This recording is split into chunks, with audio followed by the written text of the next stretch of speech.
ప్రభుత్వం ప్రతిష్టాత్మకంగా చేపట్టిన ఇంధన చీరల పంపిణీ జిల్లాలో పూర్తి పారదర్శకంగా జరిగేలా కృషి చేయాలని కలెక్టర్ టి ఎన్ని కృష్ణారెడ్డి సూచించారు.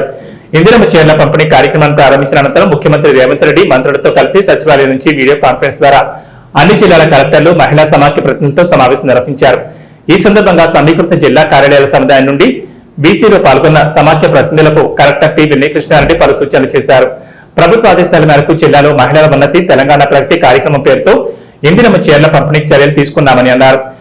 ఎలాంటి విమర్శలు పొరపాట్లకు తావు లేకుండా క్షేత్రస్థాయిలో అర్హులైన ప్రతి మహిళకు ఇంధన చీరల పంపిణీ అయ్యేలా సమాఖ్య ప్రతినిధులు కృషి చేయాలని అన్నారు. చీరల పంపిణీ కార్యక్రమం పర్యవేక్షణ కోసం నియోజకవర్గానికి ఒకరు చెప్పిన స్పెషల్ ఆఫీసర్ నియమిస్తున్నామని అన్నారు. నిర్ణీత గడువులోపు చీరల పంపిణీ ప్రక్రియ పూర్తి చేయాలన్నారు. ఇంధన చీరల పంపిణీ కోసం ప్రతి గ్రామంలో 18 సంవత్సరాలు నిన్న యువతులు మహిళల వివరాలను పక్కాగా సేకరించాలని సూచించారు. కాగా రాష్ట్రంలో 1 కోటి మంది మహిళలను కోటీశ్వరులను చేయాలనే సంకల్పంతో ప్రభుత్వం ఇతోధికంగా తోడ్పాటును అందిస్తూ అనేక కార్యక్రమాలు అమలు చేస్తోందని కలెక్టర్ గుర్తు చేశారు. ప్రభుత్వ తోడ్పాటుతో మహిళలు ఆర్థిక అభివృద్ధి సాధించడమే కాకుండా సామాజికంగా కూడా ప్రగతి పథంలో పయనించేలా సమాఖ్యలు కృషి చేయాలని పిలుపునిచ్చారు. మహిళా సంఘాల సభ్యులందరూ ఉచిత ఆరోగ్య పరీక్షలు చేసుకుని అవసరమైన వారి చికిత్సలు పొందేలా మహిళా సమాఖ్యలు చొరవ చూపాలన్నారు. అదేవిధంగా ప్రతి మహిళ చదువుకునేలా వయోజన విద్యా కార్యక్రమం విజయవంతానికి తోడ్పాటును అందించాలని కలెక్టర్ సూచించారు. చదువు నేర్చుకున్న వారు ఓపెన్ ఎస్ఎస్సీ ఇంటర్ పరీక్షలు రాసేలా ప్రోత్సహించాలన్నారు. కల్తీ కళ్ళు మత్తు పదార్థాల వల్ల కలిగే దుష్పరిణామాలపై ప్రత్యేకించి గర్భిణీలు వీటికి దూరంగా ఉండేలా అవగాహన కల్పించాలని అన్నారు. ఈ సందర్భంగా మహిళా సంఘాల ఆధ్వర్యంలో ధాన్యం కొనుగోలు కేంద్రాలను సమర్థవంతంగా నిర్వహిస్తున్నారని కలెక్టర్ అభినందించారు. ఇదే స్ఫూర్తితో కృషి చేస్తూ ధాన్యం కొనుగోలు ప్రక్రియను సాఫీగా పూర్తి చేయాలని సూచించారు.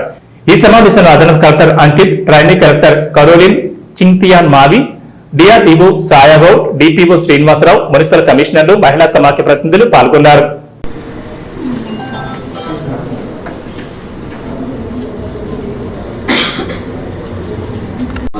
డిస్కషన్ వచ్చింది. సో అందరూ కూడా ఎవరైతే వయోజన విద్యకి లర్నర్ అంటే నేర్చుకునే వాళ్ళు ఉన్నారో ఆ లిస్ట్ ఉందా మీద ఉంది. తర్వాత వాలంటీర్స్ లిస్ట్ ఉంది, తీసుకోవాలి.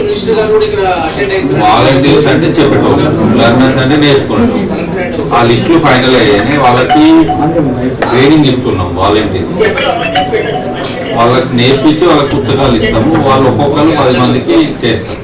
సో మీ దగ్గరే 2 లిస్టులు తీసుకొని వాళ్ళకి పుస్తకాలు కూడా ఇచ్చినాం, క్లాసులు జరిగేటట్టు కూడా. ఓకే. తర్వాత మీ 10th ఇంటర్ ఓపెన్ స్కూల్ రాసేటోళ్ళది మీరు ఐడెంటిఫై చేస్తున్నారు. అందరూ ఐకేపీ నుండే ఐడెంటిఫై, వాళ్ళని కూడా క్లాసులు అటెండ్ అయ్యి ఎగ్జామ్ రాసి పాస్ అయ్యడం అనేది చాలా సీరియస్ హెల్త్ ఎఫెక్ట్స్ ఇస్తుంది. ఆర్మూర్ ఏరియా లోపల ఎక్కువ, అది ఆర్మూరు సరౌండింగ్ మండల్స్ అది ఎక్కువ. సో అది కలిపింది రాదు. దీనికి ఏదైనా ప్రచారం చేయాలి. చాలా హెల్త్ ఇష్యూస్ వస్తున్నాయి. అవి వీళ్ళు ఎక్కువ హెల్త్ ఇష్యూస్ వచ్చిన వాళ్ళు అందరూ వచ్చి మనకి జీజీహెచ్ లోపల వాళ్ళకి సెపరేట్ వార్డు ఉంది. చాలా మంది హాస్పిటల్స్ పాలవుతుండ్రు.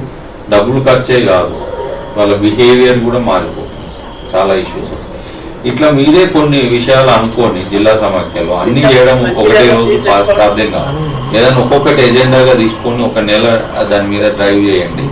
కావాలిస్తే మీరు నేను ఇవాళ దీని మీద ఎడ్యుకేషన్ మీద